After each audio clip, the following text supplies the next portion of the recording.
Hey everyone, hope your day is going well. We are back with another reaction. We're going to check out some more George Carlin today. Words on the Verge. Words on the verge of what, George? Let's find out. There's some words that are perfectly clean but sound like they could be filthy if you gave them just a little help. Word like pussyfoot. It's perfectly clean, but when you say pussyfoot, there's a little giggle. You're right. And I have heard that word, and again, for the people that are new here, English isn't my first language, it's not my native language. But what is it like? Being wary or something through a situation? I think that's what it means. Because people know that with a little help, this word could be filthy.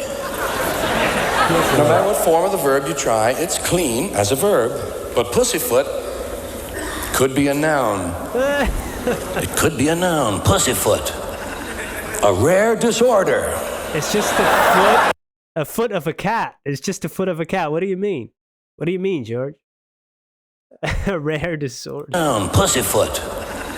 A rare disorder. A female birth defect. Hello, boys.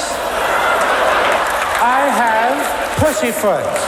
Hey, his balance is great. God, you sure do, lady. And I love them open-toed shoes you have on. Well, I'd rather have pussyfoot than woodpecker, I can say that. Or beer nuts. God, that must be awful. Oh my God. Why have I never even thought about that? Maybe because, here we don't really call him that, It's, yeah. Beer nuts. Everybody just grab him just with the same hand in that same... Oh, no, man. Oh, let me go to the bathroom and then grab some more beer nuts. Beer nuts. The official disease of Milwaukee. I know whenever I see the little canister behind the bar, I drop in a couple of dollars for beer nuts. I think we need a lot more research on beer nuts. Or cotton balls. Which is the dreaded final stage of beer nuts. It's progressive. When my beer nuts turn to cotton balls, I'll be heading home to you. It's an old Southern hymn. Lots of little phrases like that in the language that don't quite say what they mean. Take a shit is another one. Take a shit? You don't take a shit, you leave a shit. Yeah, man. Some things just don't make sense. When you break them down like George does, he deconstructed everything, and then, or if you take it more literal, then you really start to think about these things. Like, yeah, you're right. It's amazing how he does it. And once he does it, it's impossible to go back to, before. There's before Carlin, BC, and there's AC, not air conditioning, but after Carlin. And then now the next time I hear cotton balls, I'm going to be thinking of George Carlin. Dang, he ruined it. That's the whole idea. To leave it. Good point. I left a shit. Fine, thank you, Jeff. Where'd you leave it? In the icebox. I'm gonna take a shit. Don't take one of mine. I only have 2 left and the weekend is coming up. Why don't you go home and take one of your own shits?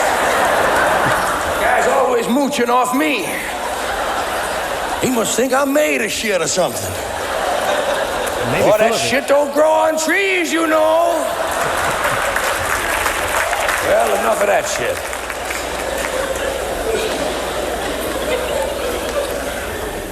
Lots of little phrases like that. Pick your nose is, blow your nose. Blow your nose is a phrase. Imagine that. blowing your nose.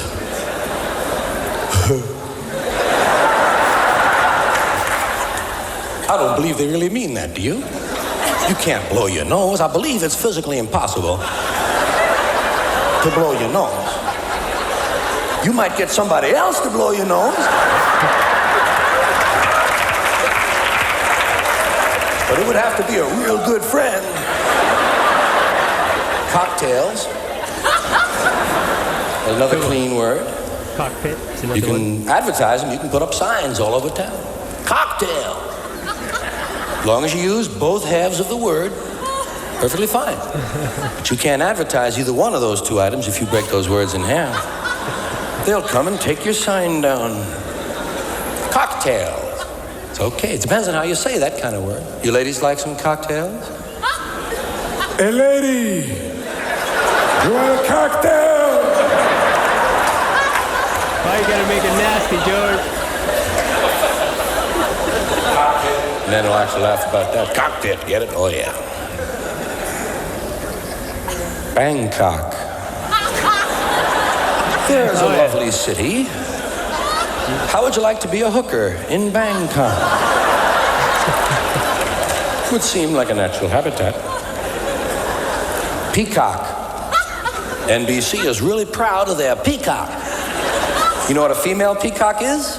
A peacunt.